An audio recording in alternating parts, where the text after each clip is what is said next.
प्रारंभ किया जा रहा है बेटा, शुरू किया जाए। एक सूचना के साथ बेटा शुरू कर रहे हैं। कल आपका टेस्ट है। टेस्ट में जो क्वेश्चन आएंगे उसमें थोड़ा सा हिस्सा भी रह गया है, तो उस पर हम आप बात करेंगे आज, मतलब जो हिस्सा रह गया है। और कल सिर्फ आपका टेस्ट होगा, कोई क्लास नहीं होगी। और परसों से परसों संडे होगा, मंडे से फिर हम शुरू करेंगे आपका हाइड्रोस्फीयर। ठीक है बेटा। तो आज की क्लास होगी, जहाँ तक टेस्ट कल होना है वहाँ तक हम पहुँचाते हैं। और कल टेस्ट दीजिए। टेस्ट ऑनलाइन मोड में भी होगा, मैंने पेपर वहाँ उपलब्ध होगा, और ऑफलाइन भी होगा। टेस्ट जब ऑफलाइन शुरू हो जाएगा तभी ऑनलाइन होगा, मैंने ऑनलाइन पेपर पहले जारी नहीं होगा, क्योंकि मुझे लगता है आप समझ रहे हैं क्यों, कि फिर उसका दुरुपयोग हो सकता है। चलें बेटा, कहाँ तक चर्चा हुई थी बताएं, उसके आगे चला जाए।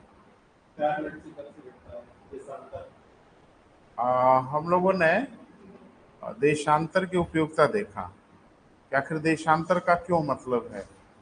तो देशांतर का मतलब इस उद्देश्य से है बेटा कि उससे हम स्थान का भी निर्धारण करते हैं और उसी समय का भी निर्धारण। थोड़ा सा एक लाइन आगे बढ़े फिर लिखें। 15 देशांतर के अंतर को उसी में जोड़ लें बेटा आगे। 15 देशांतर के अंतर को हम एक समय जोन के रूप में जानते हैं, टाइम जोन कहते हैं इसे।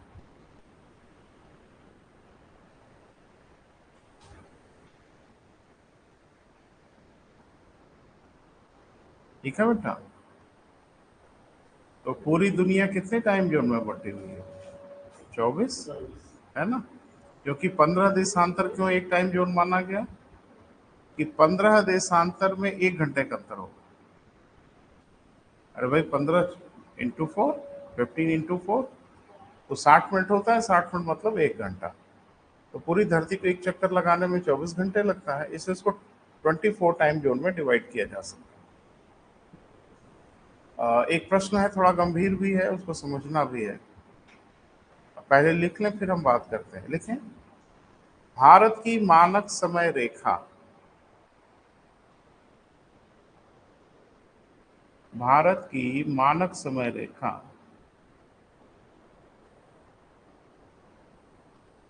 82.5 अंश पूर्वी देशांतर को माना गया। भारत की मानक समय रेखा इसको बेटा 82.5 अंश पूर्वी देशांतर को माना गया। ठीक है बेटा। यहीं से भारत के समय का निर्धारण होता है, इंडियन स्टैंडर्ड टाइम कहा जाता है। यहीं से भारत के समय का क्या बेटा निर्धारण किया जाता है। हमारा समय यानी भारत का समय जीएमटी के समय से, हमारा समय जीएमटी के समय से कितना बेटा 5.5 घंटे आगे होगा।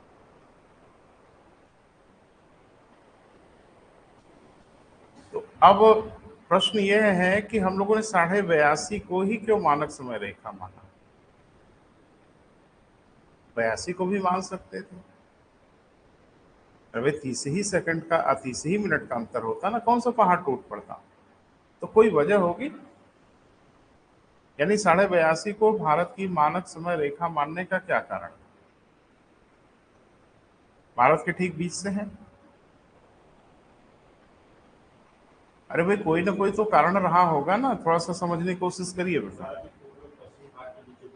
एकदम मध्य में है। जैसे अगर देशांतर का विस्तार देखें भारत का,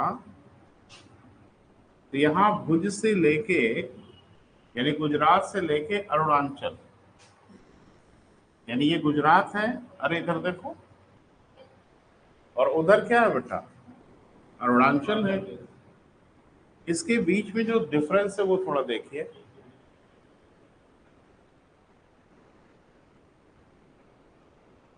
पूर्वी तो लगा ही रहेगा, सब पूरब में है।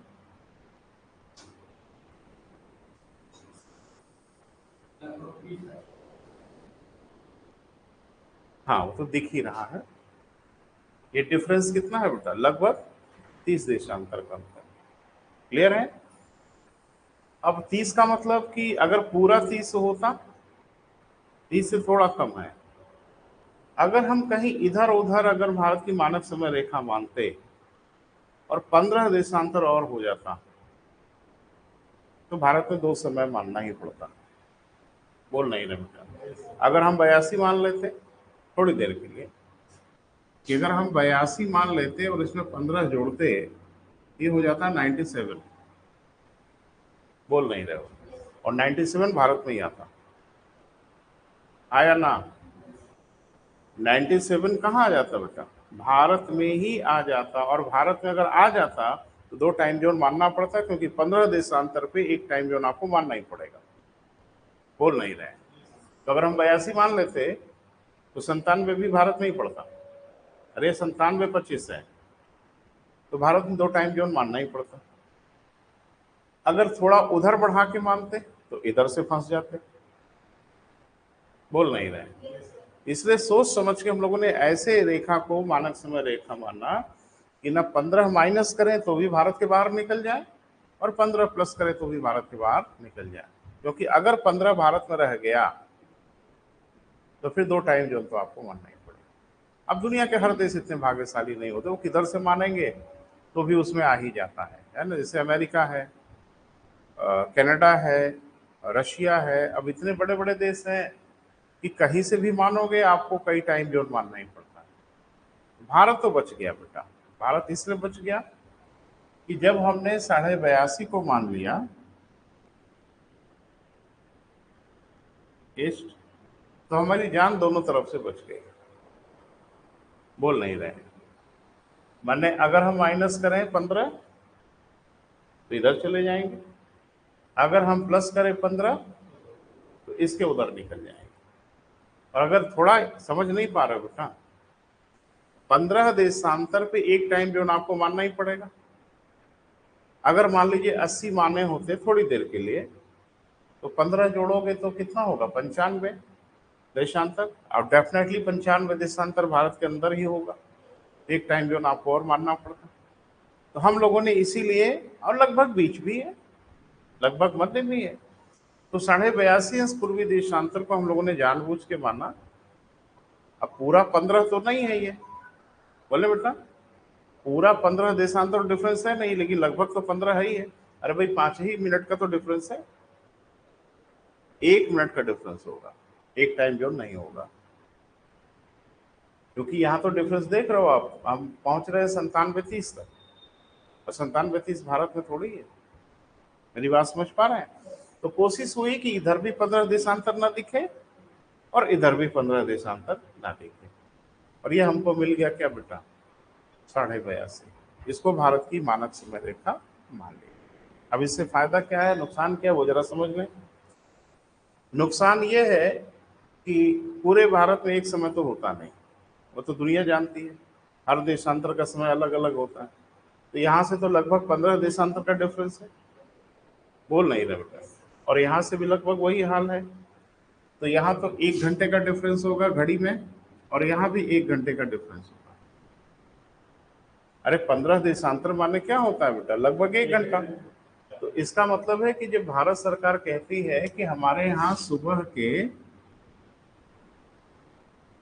10 बजे हैं, तो पूरे भारत में 10 नहीं बजा होता है ना बेटा? अरुणाचल में उस समय लगभग 11 बज रहा होता है। क्लियर है? और गुजरात में उस समय 9 बज रहा होता है। लगभग थोड़ा सा डिफरेंस आएगा, लेकिन अगर 9 को 10 कह दें और 11 को 10 कह दें, कोई प्रलय नहीं हो जाएगी, इसे देश चल जाता। एक ही घड़ी से पूरा देश मैनेज होता है। जबकि वास्तविक स्थिति यह है कि जब हम कहते हैं कि 10 बजा है, उस समय अरुणाचल प्रदेश में 11 बज रहा होता है। जब हम कहते हैं कि 10 बजा है तो गुजरात में उस समय 9 बज रहा होगा एक्चुअल टाइम। लेकिन चूंकि देश को चलाना है इसलिए कह दिया पूरा देश एक घड़ी मिलाए, और पूरे देश में एक समय थोड़ा ही होता है। अरे भैया, तो एक देशांतर भी अगर इधर उधर हो गए तो भी 10 नहीं बजेगा। यहाँ एक देशांतर कहाँ, यहाँ तो 15 देशांतर का लगभग अंतर है। लेकिन इससे हम लोगों की घड़ियां चल जाती हैं, हम लोगों का काम चल जाता है, एक समस्या नहीं आती। यानी पूरे भारत में समय एक ही होता है, और दुनिया के हर देश इतने भाग्यशाली नहीं है तो एक ही समय से उनका काम चल जाए। क्लियर है बेटा? फर्क महसूस होता है। जैसे अगर आप देखें कानपुर, तो आपसे कानपुर किधर है बेटा? पश्चिम की ओर है ना। आपके यहाँ सूर्योदय सूर्यास्त हो जाए, जरा कानपुर में कोई हो तो फोन करके पूछिएगा सूर्यास्त हो गया, नहीं हुआ होगा। आपके यहाँ सूर्यास्त हो जाए, गुजरात में अगर कोई आपका परिचित हो उससे पूछ लीजिएगा, ठीक ठाक धूप होगी उस समय। और अरुणाचल में रात हो रही होगी, लेकिन हर जगह समय वही होगा। क्यों ऐसा किया जाता बेटा? देश को चलाना है, और क्या परेशानी है। कौन सा प्रलय हो गया? 1 घंटा आगे पीछे हो गया तो कौन सी प्रलय हो गई? झूठ बोला जाता है। लेकिन एक बात समझो कि 1 घंटे आगे पीछे होता है तो काम किसी से ज्यादा नहीं लिया जाता। अब जैसे ये 10 बजे अगर गए ऑफिस तो 5 बजे आएंगे, 5 घंटा। अब ये 11 बजे गए तो ये 6 बजे आएंगे, क्योंकि वहां जब 6 बजेगा तो वास्तव में 5 बजे दिखाया जाएगा। ये 9 बजे जाएंगे, 4 बजे आएंगे। बोल नहीं रहे? तो समय सबका वही होगा, समय में कुछ डिफरेंस नहीं आएगा। बस थोड़ा घड़ियों को आगे पीछे कर लेने से देश की व्यवस्था चल पड़ती है। लेकिन 8:30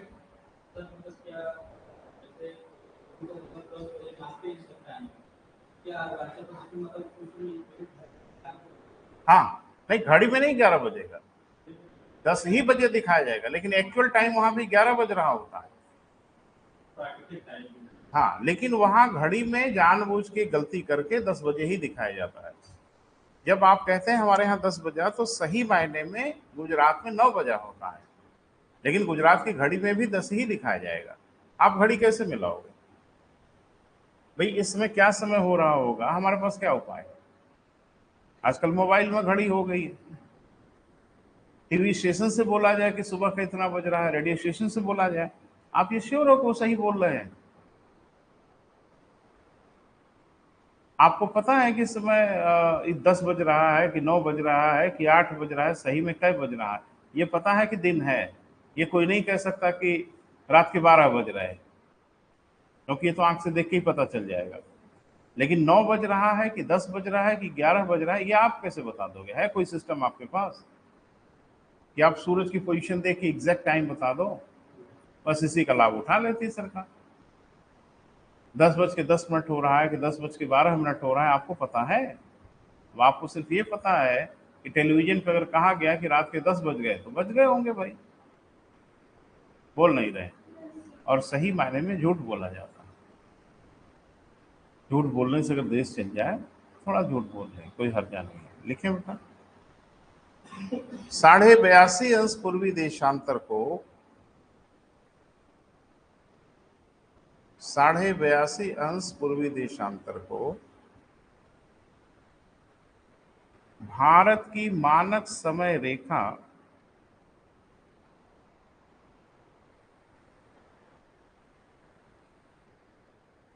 मानने के 2 कारण थे।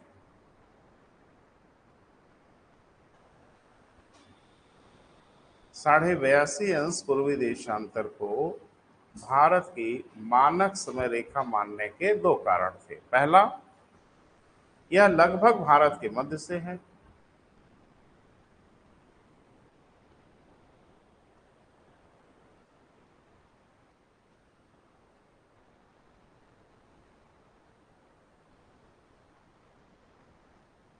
ठीक है बेटा? तथा इसकी दोनों ओर अगले समय कटिबंध का या टाइम जोन का निर्माण नहीं होगा।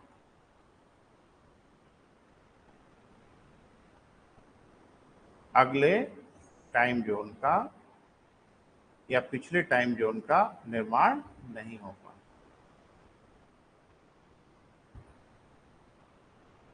क्यों नहीं हो पाता बेटा? क्योंकि अगर 15 जोड़ने के बाद वो इलाका भारत में दिखा तो एक टाइम जोन तो बनाना ही पड़ेगा, क्योंकि जो समय आप मानोगे उससे 15 देशांतर प्लस माइनस करने पे एक टाइम जोन आपको और बनाना पड़ेगा। और 82.5 में प्लस करेंगे तो भी आगे निकल जाएंगे, माइनस करेंगे तो पीछे हो जाएंगे, तो हमारा काम चल जाता है। क्लियर है बेटा? लिखिए। कभी कभी सिली क्वेश्चन पूछे जाते हैं, सिली मतलब मजाकिया प्रश्न पूछे जाते हैं, लेकिन मजाक मजाक में भी जान चली जाती है ना? जैसे सूर्योदय कहाँ पहले होता है, या ये सब पूछा? नहीं, नहीं पूछा जाना। रटे हैं लोग, रट लिए हैं, अब घुमा के कुछ और चपत लगाएगा और फिर बुद्धि गुम हो जाएगी। तो ये तो करेंगे ही, अब चूंकि पूछा जा चुका है इसलिए रटा जा चुका है। अब वो फिर क्रिएट करेंगे, वो देशों का नाम देंगे, वो देशों के शहरों का नाम देंगे, और थोड़ा भूगोल का भी परीक्षण होगा और थोड़े आपके इसका भी परीक्षण हो जाएगा। इतना हमेशा ध्यान रखिए कि जो स्थान जितना पूरब की ओर होगा, मैप में देख लो या वहां भारत में देख लो, जो स्थान जितना पूरब की ओर होगा वहां सूर्योदय पहले होगा, और जहां सूर्योदय पहले होगा वहीं सूर्यास्त भी पहले होगा। अरुणाचल में अगर सूर्योदय पहले होता है तो अरुणाचल में सूर्यास्त भी पहले होगा। गुजरात में सूर्योदय बाद में होता है तो सूर्यास्त भी बाद में होगा। क्लियर है बेटा? अब जाहिर सी बात है कि आप देखते हो, बताया जाता है कि 5:16 पे सूर्योदय का समय है। ये ज्योतिषी लोग बताते हैं। कहाँ का सूर्योदय का समय है? पूरे भारत में उसी टाइम सूर्योदय हो जाता है ना भैया, वो 82.5 वाला बता रहे हैं, और उसे तो 1 घंटा पहले मुझे लगता है कि कहीं और सूर्योदय हो जाएगा, 1 घंटा बाद कहीं और सूर्योदय हो जाएगा। तो ये सब है बेटा, लेकिन समय की निर्धारण करने के लिए बेटा एक घड़ी तो चलानी ही होगी, कहीं ना कहीं समय को हम मानेंगे ही। एक एक देशांतर पे समय अलग अलग मानने लगे तो फिर तो फर्स्ट क्लास चलेगा देश।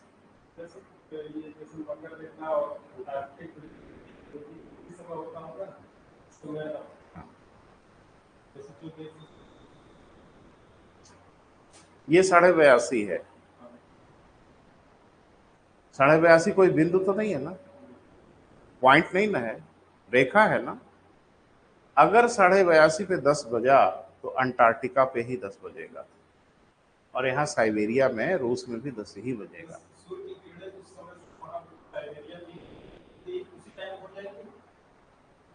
अब चूंकि वहां तो बेटा 6 महीने का दिन 6 महीने की रात वाले इलाके, लेकिन 6 महीने के दिन 6 महीने की रात अगर होगी भी तो समय तो कोई ना कोई निर्धारित करना पड़ेगा ना, तो समय तो निर्धारित करेंगे ही। लेकिन अब जहाँ 6 महीने के दिन होते हैं तो वहां तो दिन ही रहेगा ना बेटा। हाँ, अब देखिए 66.5 के ऊपर आप जाएंगे तो गड़बड़ाने लगेगा। हाँ हाँ, एक समय होगा, सब सब एक समय सूर्योदय होगा। 66.5 के ऊपर मामला गड़बड़ाने लगता है, यानी अब वो दिन की अवधि धीरे धीरे धीरे धीरे आप ध्रुवों पे जाओगे, 6 महीने की हो जाती, 6 महीने के दिन 6 महीने की रात। तो जब 6 महीने के दिन ही है तो कौन सा सूर्योदय? वो तो 6 महीने लगातार सूरज दिखता है, रेगुलर दिखता रहता है, और 6 महीने एकदम से गायब रहता है। 12। अब थोड़ा सा बेटा एक न्यूमेरिकल हो जाए और फिर हम लोग आगे बढ़ते हैं। तो एक हमको याद है, अगर चाहें तो लिख लें, एक उदाहरण लिखिए और बताने की कोशिश करिए।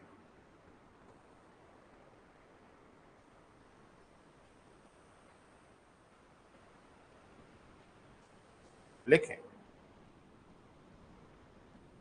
चंडीगढ़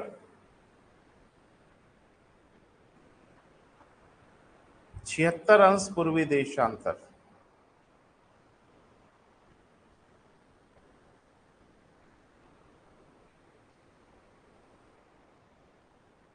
चंडीगढ़, अच्छा अभी चिंता में पड़ गए। चंडीगढ़ 76 अंश पूर्वी देशांतर पे सुबह के 10 बजे है।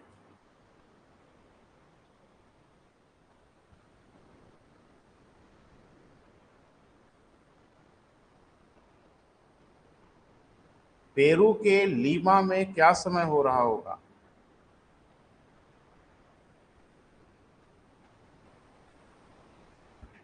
यदि वह 74 अंश पश्चिमी देशांतर पे हो तो।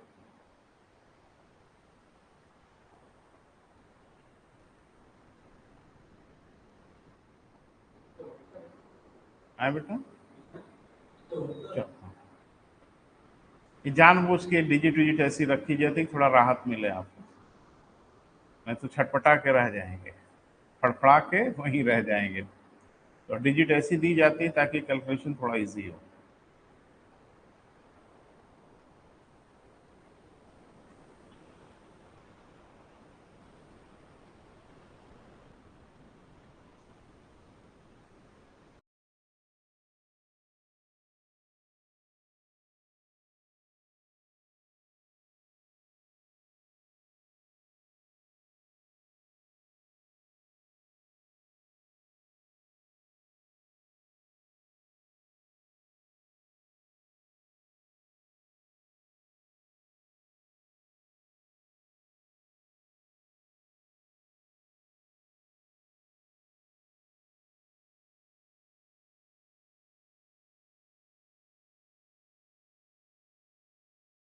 चलिए, समय पूछ रहे हैं, अंतर नहीं पूछ रहे हैं।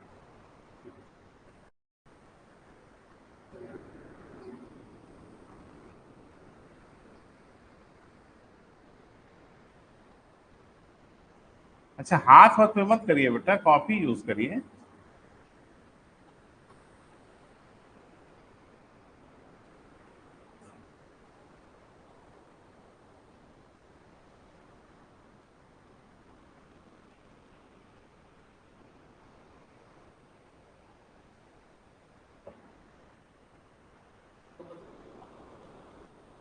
नौ मिनट 58 मिनट एक्यूरेट लग रहा है, सही लग रहा है। बाकी लोग कोशिश करें।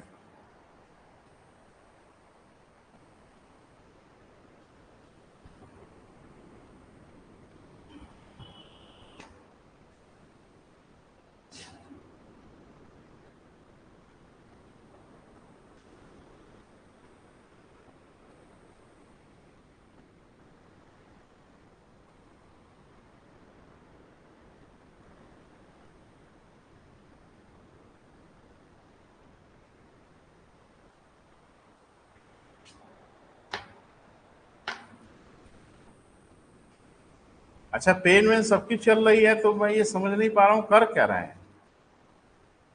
कुछ प्रोग्राम तो होगा दिमाग में ना कि ये करना है, वही कर रहे होंगे ना। तो देखिए, उत्तर उत्तर गया भाड़ में, मुझे खाली प्रोग्राम बता दीजिए क्या दिमाग में चल रहा है आपके। अच्छा, पेन वेन तो एकदम दनादन दनादन चल रही है, तो लग रहा है कुछ कर जरूर रहे हैं। जैसे हम आपसे बोल रहे हैं कि बनारस जाइए, बस यहां से निकलेंगे सड़क पे दौड़ने लगेंगे। अरे भैया, पहले ये तो क्लियर करो कि बनारस किधर है, तो उधर का रास्ता किधर है, उस रास्ते पे चलोगे ना। रास्ता क्लियर हो गया है, तो खाली दौड़ रहे हो, पेन लेके क्या कर रहे हो? जो कर रहे हो वो तो हमें बता दो। क्या आपका टास्क है, क्या करना चाह रहे हैं, वो कुछ आइडिया लग रहा है? तब तब चुपचाप बैठे रहो ना, बेवजह परेशान होने की क्या जरूरत है। हाँ बेटा, आप थोड़ी देर तक कुछ लिख पढ़ रहे थे, क्या कर रहे थे? बोले, अभी बच्चे से पूछ रहे हैं। हाँ,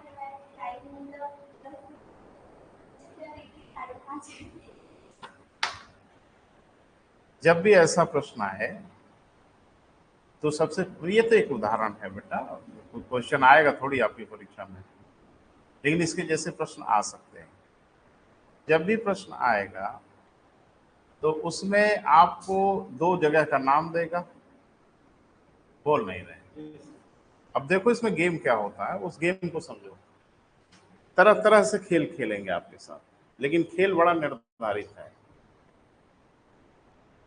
वो आपसे पूछेंगे कि अगर दो स्थानों के समय में 4 घंटे का डिफरेंस है तो उनके देशांतर में कितने का अंतर होगा।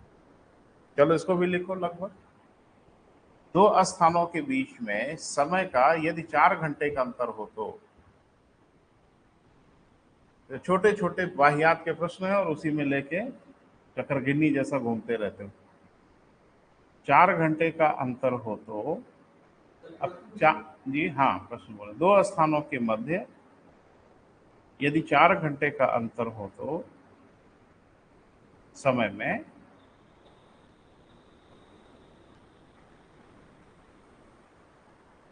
ठीक है, तो उनके मध्य देशांतर का कितना अंतर होगा?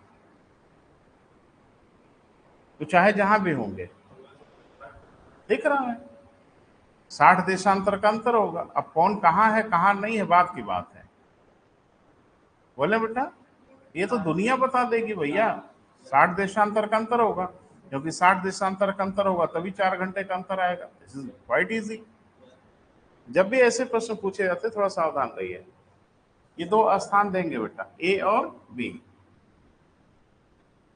कोई भी स्थान होगा। ये क्वेश्चन जो पूछे गए हैं अमूमन पीसेस में तो मुझे नहीं दिखा है, लेकिन सिविल सर्विसेज में पूछते रहते हैं। तो दो स्थान देगा। अब दो स्थान का क्या होगा? एक होगा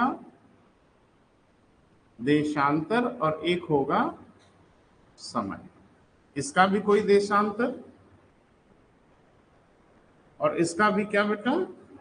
समय। तो कुल कितने वेरिएबल हुए? 4। बोल नहीं रहे। वेरिएबल्स कितने दिख रहे हैं? 4। इसमें से कोई 3 देगा और चौथे में आपको लपेटेगा। कोई 3 देगा। कौन सा 3 देगा? उसका मन। जैसे हमने भी 3 दिया, हमने ये दिया, ये दिया, ये दिया। बोल नहीं रहे। हमने ये पूछा, बोल नहीं रहे। हम ये और ये दे दें, हम ये दे दें, हम आपसे ये पूछ सकते हैं। इसमें घुमा फिरा के कुछ भी पूछेंगे आपसे। तो वेरिएबल कितने हैं? कुल 4 हैं। अरे भाई एक ये, एक ये, एक ये और एक ये। गणित के विद्यार्थी जरूर रहे होंगे, कभी गणित पढ़े होंगे। तो गणित में एक इक्वेशन होता है बेटा, समीकरण होता है। समीकरण की एक बड़ी सिंपल सी परिभाषा है कि समीकरण में चाहे जितने वेरिएबल हों, इससे फर्क नहीं पड़ता, एक को छोड़ के बाकी आप दीजिए, एक वाला हम बता देंगे। बोल नहीं रहे। यानी किसी समीकरण से सिर्फ एक वेरिएबल पता किया जा सकता है। एक समीकरण से जस्ट 1 वेरिएबल को पता किया जा सकता है। एक समीकरण से 2 वेरिएबल को पता नहीं किया जा सकता। पता नहीं मेरी बात समझ पा रहे हो नहीं? गणित उन्हें इसीलिए पढ़ते हैं बेटा कि जिंदगी भर ये काम आती है। हम आपसे ये कह दें कि चंडीगढ़ क्षेत्र देशांतर सुबह के 7 बजे है, पेरू में क्या समय होगा? कौन बताएगा धरती पर? और बताएगा तो वही जिसको बाय द वे पेरू का देशांतर याद हो। अगर याद नहीं है तो 7 जन्म में नहीं बता पाएंगे। क्यों? क्योंकि 2 वेरिएबल दिया है। 2 वेरिएबल नहीं दिया है, एक समीकरण से 2 वेरिएबल बताया ही नहीं जा सकता, संभव ही नहीं है, पॉसिबल ही नहीं है। बोल नहीं रहा बेटा। तो हमेशा इन्हीं चारों में से कोई 3 देगा। अब जैसे कनाडा में सुबह के 4 बजे हैं, ठीक है बेटा। कनाडा का देशांतर मान लीजिए हम कहते हैं 74 अंश। दिल्ली में शाम को 6 बजे है, दिल्ली का देशांतर बताइए। बता देंगे क्योंकि 3 चीज दी गई है, चौथा छुपाया गया है, चौथा हम बता देंगे। इस प्रोसेस को समझिए। क्वेश्चन तो बहाना है भाई, क्वेश्चन जो दिया गया है वो सिर्फ इस प्रोसेस को समझने का एक बहाना है। एक क्वेश्चन थोड़ा ही आएगा परीक्षा में। तो क्या बहाना है बेटा कि कैसे टैकल करते हैं? तो सबसे पहला काम हमारा क्या करना होगा बेटा? अगर दोनों का देशांतर दिया है, बोल नहीं रहे, तो सबसे पहले हमको देशांतर का अंतर निकालना पड़ेगा, पहला काम। अगर दोनों जगह का समय दिया है तो समय का अंतर निकालेंगे, और समय का अंतर निकाल के बड़े आराम से हम देशांतर में बदल सकते हैं। बोल नहीं रहे।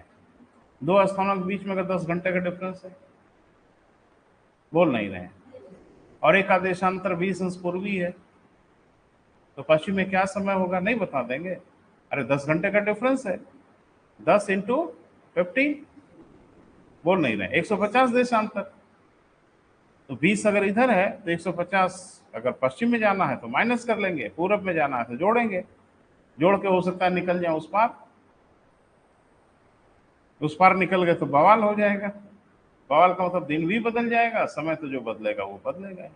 तो थोड़ा सा बेटा देखें क्या दिया गया था, पहले इसको देख लो।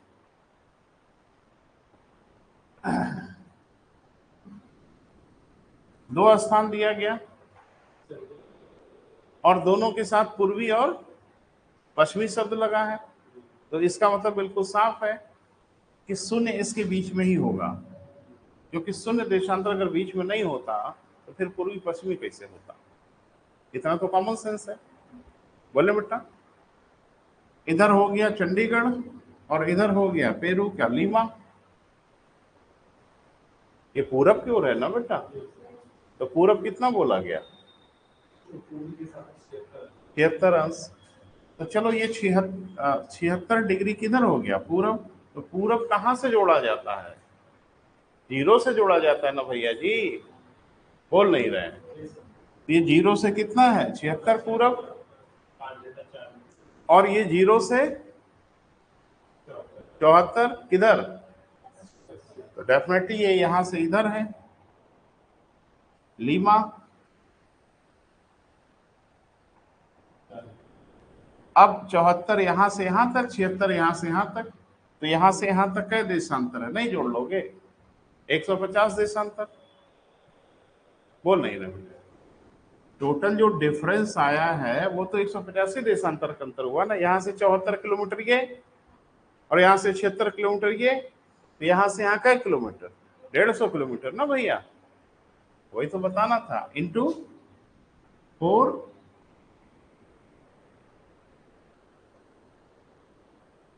10 घंटे का डिफरेंस होगा यहां के समय से यहां के समय में।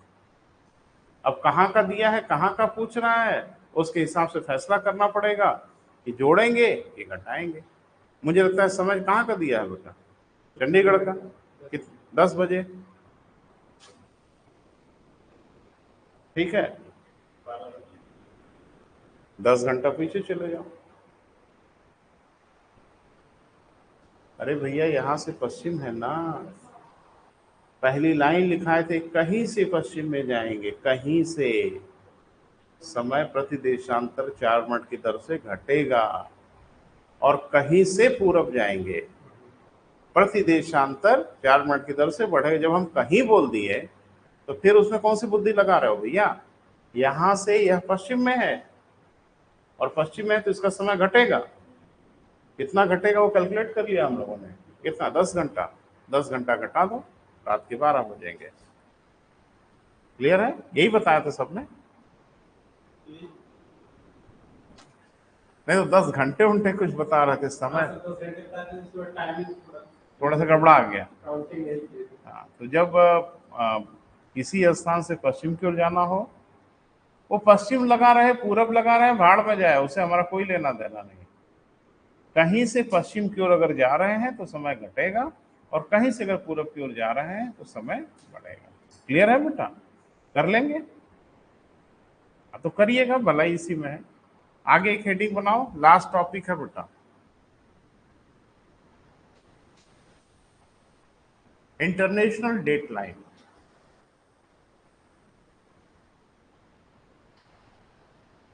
अंतरराष्ट्रीय क्या बेटा, तिथि रेखा।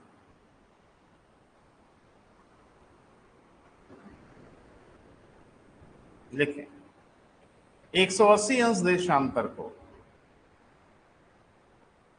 180 अंश देशांतर को अंतरराष्ट्रीय तिथि रेखा कहा जाता है।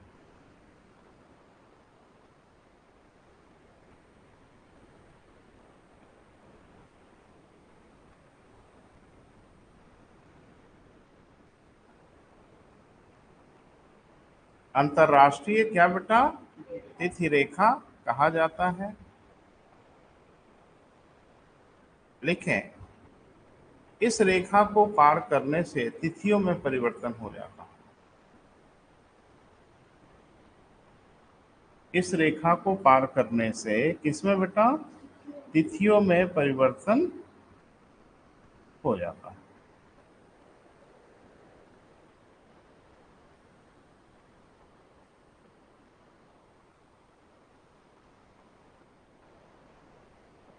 इसी कारण इस रेखा को किसी स्थल भाग से नहीं गुजारा गया है।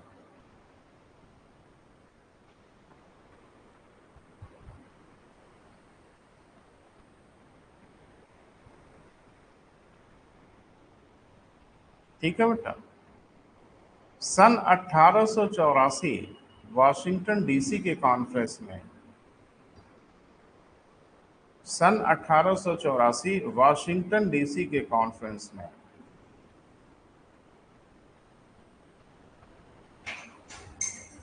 सर्वप्रथम इसी रेखा का निर्धारण किया गया। सर्वप्रथम इसी रेखा का निर्धारण किया गया।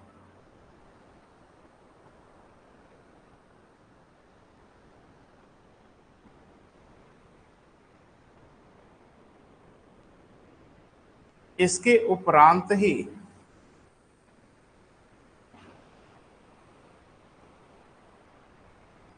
शून्य अंश देशांतर का निर्धारण किया गया।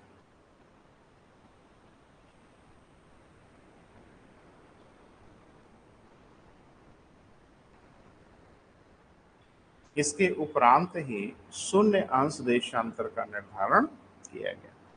तो पहले जीरो नहीं निर्धारित किया गया, पहले 180 निर्धारित किया गया, क्योंकि जीरो नहीं समस्या थी, जीरो कहीं आ जाए कोई फर्क नहीं पड़ता, लेकिन 180 अगर कहीं आ जाएगा तो फर्क पड़ जाएगा। क्लियर है बेटा? तो सबसे पहले किसको निर्धारित किया बेटा? 180 को निर्धारित किया। लिखें, इसी समस्या को ध्यान में रखते हुए इसे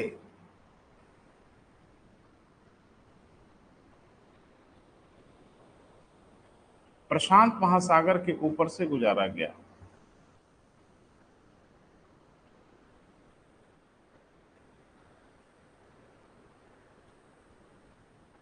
बेरिंग जलसंधि होते हुए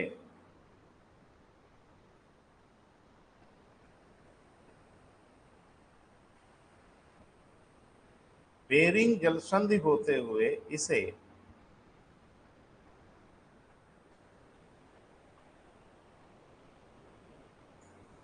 आवश्यकता अनुसार अनेक स्थानों से मोड़ा गया।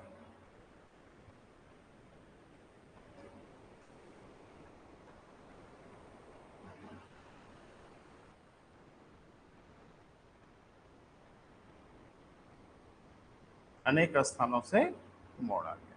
क्यों मोड़ा गया बेटा? ताकि ये स्थल भाग से होके ना गुजरे, है ना बेटा? लिखें, इसी कारण यह अन्य देशांतर रेखाओं की भांति सीधी नहीं है।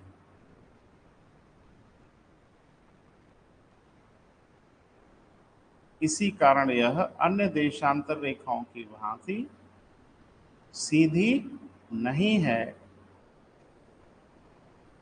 तथा इसकी लंबाई अन्य देशांतर रेखाओं से अधिक है।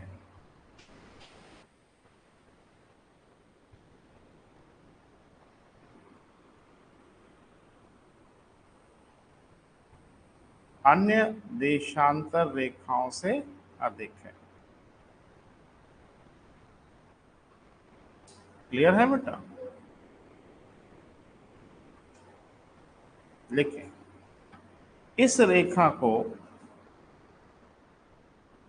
पूर्व से पश्चिम की ओर पार करने पर, इस रेखा को किधर से किधर बेटा? पूर्व से पश्चिम की ओर पार करने पर एक दिन बढ़ा लिया जाता है।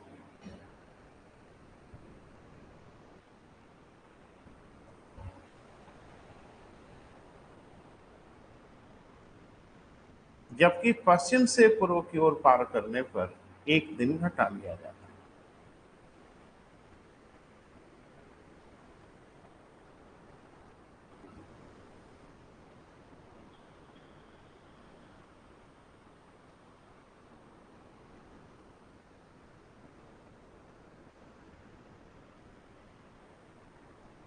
क्लियर है बेटा?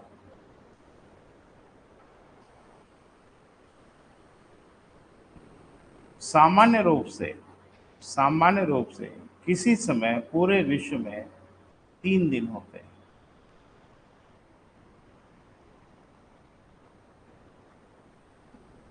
पूरे एक साथ पूरी दुनिया में 3 दिन चल रहे होते हैं बेटा। एनी टाइम एक दिन आगे वाला चल रहा होता है, करंट वाला चल रहा होता है, और एक दिन पीछे वाला चल रहा होता है। तो 3 दिन हमेशा मौजूद रहते हैं धरती पे। सामान्य रूप से कितना बेटा? 3 दिन विद्यमान होते हैं।